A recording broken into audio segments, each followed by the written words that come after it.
betapa peristiwa hijrah Rasulullah SAW yang sangat pantas yang kita jadikan suri teladan kita. Betapa Rasulullah bersama sahabat telah mengemban dakwah Islam selama 13 tahun di kota Mekah dengan segala pahit getirnya, di bawah tekanan, di bawah penyiksaan, di bawah ancaman. Bahkan Rasulullah bersama sahabat ditindas, diboikot, dan segala macam penderitaan. Akhirnya Rasulullah diperintahkan oleh Allah untuk berhijrah ke Madinah, ke Yasrib ketika itu, yang kemudian diganti nama Yasrib adalah dengan Madinah. Ada beberapa butir penting yang menjadi catatan kita. Mengapa pentingnya peristiwa hijrah ini yang telah dicontohkan Rasulullah bersama sahabat kepada kita. Mengapa peristiwa begitu penting? Kembali pada hari ini kita kaji, kita peringati. Sungguh setiap peristiwa sejarah yang dilalui, dialami oleh Rasulullah, mempunyai pelajaran yang sangat penting untuk kita sebagai umatnya untuk mengikutinya. Dalam sebuah firman di dalam Al-Ahzab ayat 21, A'udzubillahi minasyaitonirrajim. Laqad kana lakum fi Rasulillahi uswatun hasanah liman kana yarjullaha wal yawmal akhira wa dzakarallaha katsira. Sesungguhnya telah ada pada diri Rasulullah itu suri teladan yang baik bagimu, yaitu bagi orang-orang yang mengharap rahmat Allah dan kedatangan hari kiamat, dan dia banyak menyebut Allah. Jadi seluruh peristiwa yang dialami Rasulullah dalam menjalankan dakwah baik di Mekah maupun di Madinah, sungguh itu harus menjadi contoh teladan yang sangat pantas hari-hari ini sebagai umatnya untuk kita teladani. Banyak pelajaran yang dapat kita ambil, di antaranya adalah peristiwa hijrah itu merupakan cerminan pelajaran kepada kita betapa tauhid, betapa akidah Islam sangat penting dipertahankan, meskipun nyawa taruhannya, meskipun harta taruhannya, apapun dikorbankan oleh Rasulullah bersama sahabat untuk mempertahankan akidah Islam itu, mempertahankan keimanan itu bersama pengikut-pengikutnya ketika itu. Dalam firman Allah dalam surat Al-Anfal ayat 74-75, Allah berfirman, "Walladzina amanu wa hajaru wa jahadu fi sabilillahi walladzina awaw wa nasaru ulaika humul mu'minuna haqqan lahum maghfiratun wa rizqun karim." Walladzina amanu min ba'du wa hajaru wa jahadu ma'akum faulaika minkum wa ulul arhami ba'duhum awla ba'din fi kitabillah innallaha bi kulli syai'in alim. Surat Al-Anfal ayat 74-75. Artinya, dan orang-orang yang beriman dan berhijrah serta berjihad pada jalan Allah, dan orang-orang yang memberi tempat kediaman dan memberi pertolongan kepada orang-orang muhajirin, mereka itulah orang-orang yang benar-benar beriman. Mereka memperoleh ampunan dan rezeki nikmat yang mulia. Dan orang-orang yang beriman sesudah itu kemudian berhijrah serta berjihad bersamamu, maka orang-orang itu termasuk golonganmu juga. Orang-orang yang punya hubungan kerabat itu sebagian yang lebih berhak terhadap sesamanya daripada yang bukan kerabat. Di dalam kitab Allah, sesungguhnya Allah Maha mengetahui segala sesuatu. Itulah peristiwa hijrah yang dilukiskan di antara ayat-ayat Al-Quran kepada kita. Dalam peristiwa hijrah ini kita melihat betapa Rasulullah bersama sahabat mengorbankan apa yang paling berharga dari dirinya. Seperti Abu Bakar mengorbankan semua hartanya untuk kesuksesan hijrah.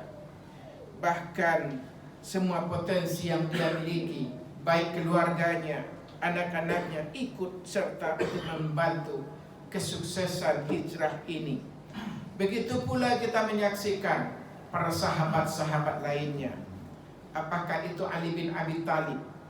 Dia rela tidur di tempat tidurnya Rasulullah, memakai mantel yang biasa dipakai oleh Rasulullah, yaitu mantel berwarna biru yang berasal dari Hadramaut. Dan Rasul biasa menggunakan mantel itu ketika tidur di kamarnya itu.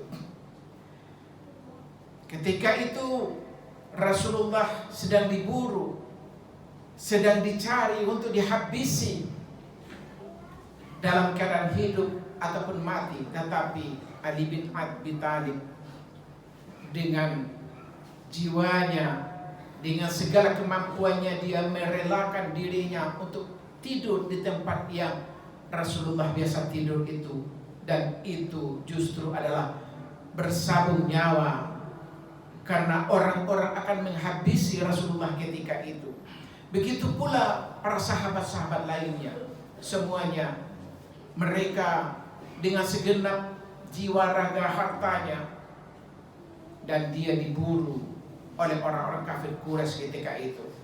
Mereka dilarang untuk hijrah, dan bahkan juga harta-hartanya tidak boleh ada yang dibawa untuk berhijrah itu.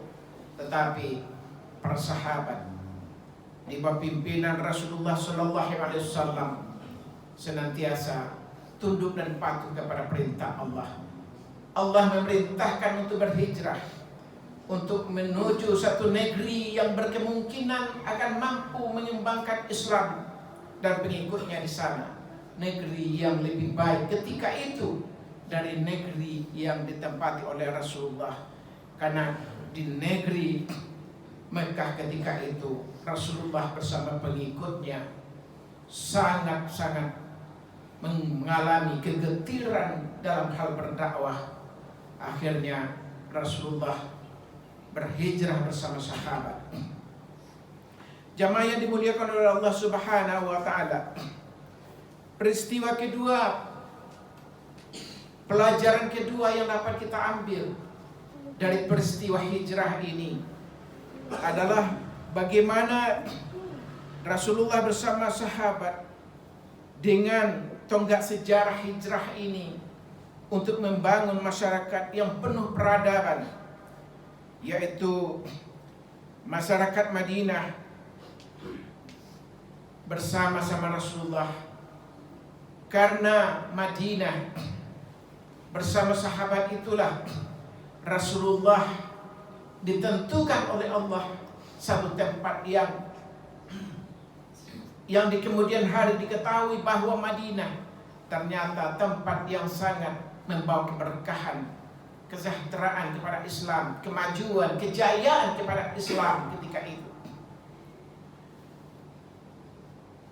Ketika Rasulullah sampai di Madinah dengan mengalami perjuangan yang luar biasa, maka Rasul disambut oleh Muhajirin dan Ansar, terutama orang-orang Ansar yang telah memang bermukim di Madinah ketika itu. Begitu pula oleh Muhajirin yang mereka telah berhijrah ke Madinah, ke Yasrib ketika itu. Kemudian Rasul menyaksikan apa sesungguhnya persoalan yang harus dibangun sehingga sebuah bangsa, sebuah negara yang akhirnya seluruh negara dunia mengakui, seluruh umat mengakui bahwa Rasulullah sesungguhnya di Madinah itu adalah membangun sebuah daulah, sebuah negara yang meskipun istananya, tempatnya, semuanya dimotori adalah dari Masjid Nabawi, yang pada awalnya masjid itu adalah sangat sederhana. Dari masjid itulah Rasul memantapkan akidah umat. Rasul memantapkan keimanan umat. Rasul membina akhlak umat, para muhajirin dan ansar ketika itu. Karena ayat Al-Quran seperti kita ketahui, turunnya adalah step by step. Turun sesuai dengan kebutuhan zaman, turun sesuai dengan kebutuhan kondisi ketika itu. Dan Rasul dari Masjid Nabawi itu mengajarkan langsung, menyampaikan langsung kepada sahabat muhajirin dan ansar, kepada pengikut ketika itu dan para sahabat. Begitu dia mendengar apa yang disampaikan Rasul, mereka langsung mengimaninya, langsung mengikutinya, langsung mematuhinya seluruh apa yang disampaikan Rasulullah. Kemudian dari masjid ini pula, dari Masjid Nabawi ini pula, Rasulullah mengembangkan SDM, sumber daya umat itu. Karena ketika itu Rasulullah menyaksikan secara ekonomi muhajirin dan ansar. Ansar ketika itu, orang-orang yang biasa bermukim di Madinah itu, dia lebih suka menggunakan produk-produk orang lain. Dia lebih suka boleh jadi hanya menjadi karyawan-karyawan orang-orang Yahudi. Karena orang-orang Yahudi yang mendominasi kehidupan ekonomi orang-orang Madinah ketika itu. Begitu Islam datang, Rasulullah mengamatinya, mengkajinya, meneliti ke pasar-pasar. Kemudian Rasulullah melihat bahwa tidak hanya persoalan ekonomi, tetapi persoalan pangan, kebutuhan pokok, produksi-produksi yang lainnya. Pendek kata, seluruh aspek ekonomi Madinah ketika itu dikuasai oleh orang-orang di luar daripada Ansar itu, dan di luar juga orang muhajirin yang baru datang. Makanya Rasul memerintahkan kepada sahabat muhajirin dan Ansar untuk meningkatkan etos kerjanya, untuk meningkatkan semangat berproduksi, untuk menghidupkan tanah-tanah yang mati di Khaybar. Ada banyak kawasan-kawasan pertanian yang belum digarap, yang dia hanya menjadi semak belukar. Rasul memerintahkan, siapa yang menghidupkan tanah yang mati, maka tanah itu akan menjadi miliknya. Kemudian para sahabat Ansar, sahabat muhajirin, mereka berbondong-bondong untuk menghidupkan tanah-tanah yang mati, yang tadinya adalah menjadi semak belukar. Tidak lama maka tumbuhlah kawasan-kawasan pertanian baru. Ada wadi-wadi, wadi Laid, wadi Radnuna, wadi-wadi banyak kawan yang merupakan itu adalah kawasan pertanian baru. Karena pertanian yang buah-buahannya, yang tanamannya merupakan tanaman jangka pendek, bisa jadi begitu digarap hari ini, 3 bulan kemudian, 4 bulan kemudian, 7 bulan, 8 bulan kemudian kita sudah bisa memanennya. Begitu para sahabat memanennya, maka ketergantungan kebutuhan pokok kepada orang-orang Yahudi mulai berkurang. Begitu hasil pertanian para sahabat itu mulai terlihat, maka Rasulullah setelah meneliti keadaan pasar di sana, ada pasar Bani Kainuka, ada pasar-pasar yang lainnya, dan semua pasar-pasar itu dikuasai oleh orang-orang Yahudi, dan praktek-praktek ribawi berlaku di pasar itu. Dari hulu ke hilir prakteknya adalah praktek ribawi, praktek yang sangat jauh dari syariat, yang sangat jauh dari ajaran Islam. Dan Rasul langsung memangkasnya dengan kiat Rasul untuk membangun pasar, sehingga kaum muslimin dia membangun pasar, hasil pertaniannya dia jual di pasar itu, saling berjualan, saling membeli di pasar itu. Dan tidak lama dari sektor ekonomi umat Islam juga bangkit. Begitu juga dari sektor politik, sosial, budaya. Rasul dari masjid itu langsung memimpin muhajirin dan ansar, memimpin umat ketika itu, membetulkan akidahnya, memantapkan keimanannya. Dan tidak lama maka kekuasaan Rasul, meski hanya 10 tahun di Mekah itu, dan tidak lama setelah itu Rasul wafat, tetapi Islam telah berjaya di santero daripada Jazirah Arab itu dan negara-negara dari berbagai belahan dunia lainnya mendengarkan kehebatan ajaran Islam dan mereka merindukannya dan ingin menyambut ajaran Islam itu dari seluruh pelosok dunia. Dan Rasul hanya dengan waktu 23 tahun, 13 tahun di Mekah dengan pahit dan getir, dan 10 tahun di Madinah. Tetapi Islam telah menunjukkan kejayaannya, kehebatannya, kedahsyatan daripada ajaran itu. Makanya Allah berfirman, walau anna ahlal qura amanu wattaqaw la fatahna 'alaikum barakatin minas sama'i wal ard walakin kadzdzabu fa akhadnahum bima kanu yaksibun. Firman Allah dalam surat Al-A'raf, jikalau sekiranya penduduk negeri-negeri beriman dan bertakwa, pastilah kami Allah akan melimpahkan kepada mereka keberkahan dari langit dan bumi. Tetapi mereka mendustakan ayat-ayat kami, maka disebabkan itu kami siksa mereka dengan sebab perbuatan mereka sendiri. Jadi ketika suatu penduduk yang beriman bertakwa dan tunduk dan patuh kepada Allah seperti yang dicontohkan oleh Muhajirin dan Ansar, demikian ketika itu maka keberkahan Allah diberikan nyata di depan mata umat ketika itu. Kemudian yang ketiga, pelajaran yang ketiga dapat kita ambil, hijrah adalah momentum awal kemenangan Islam dari masyarakat jahiliyah. Ketika itu melalui proses hijrah, Rasul melakukan konsolidasi untuk membangun masyarakat Islam. Islam hadir di tengah-tengah masyarakat membawa rasa keadilan.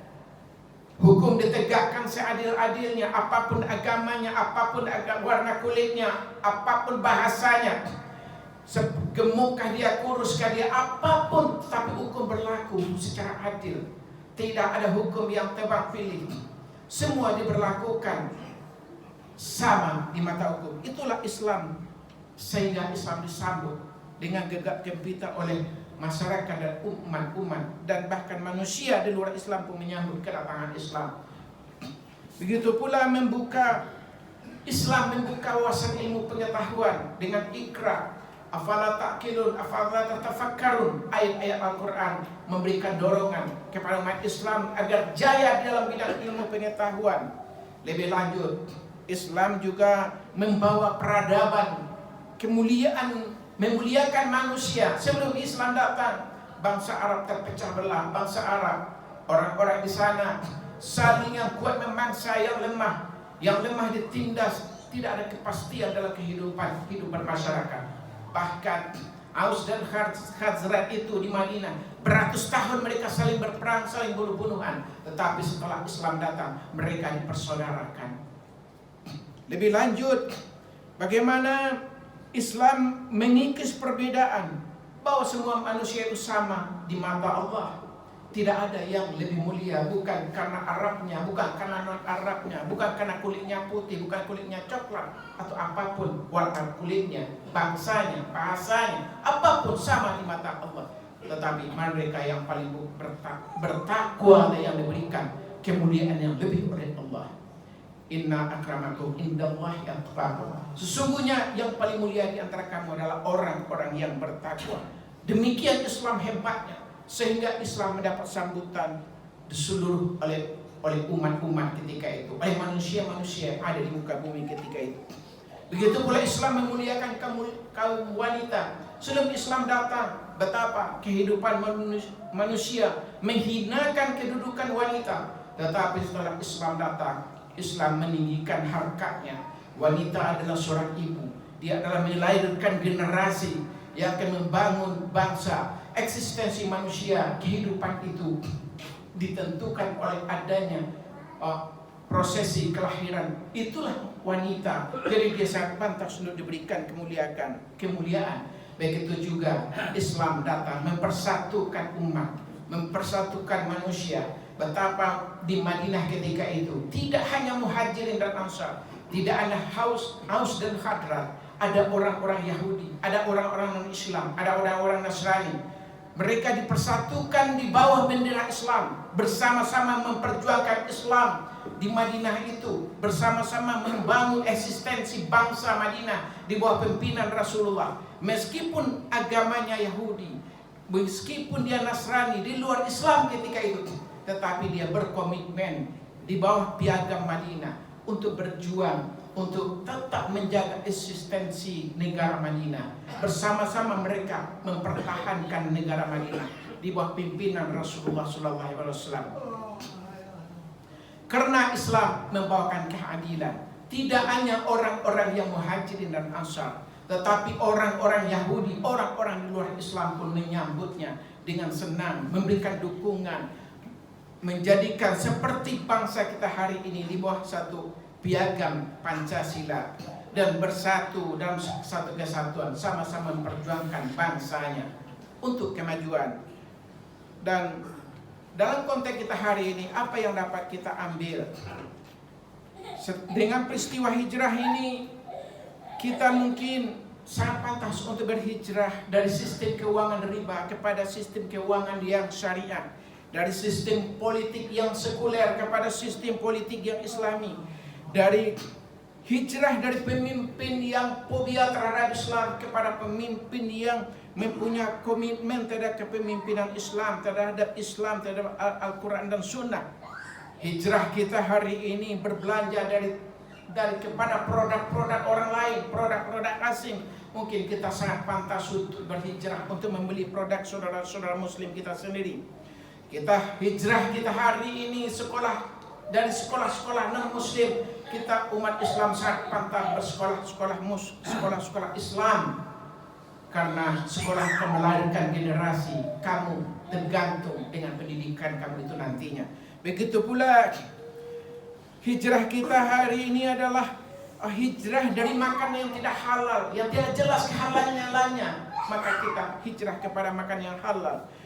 Hijrah kita dari yang tidak peduli dengan Islam sehingga kita menjadi yang peduli dengan Islam. Hijrah kita hari ini yang Islam baru KTP, kita berislam secara kafah.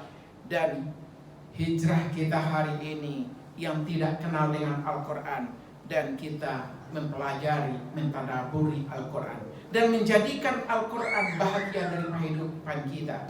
Karena kemuliaan manusia itu, apalagi orang-orang beriman, adalah kepada mereka yang mempelajari Al-Quran dan mengajarkannya, dan Allah menempatkan dia di tempat yang paling mulia.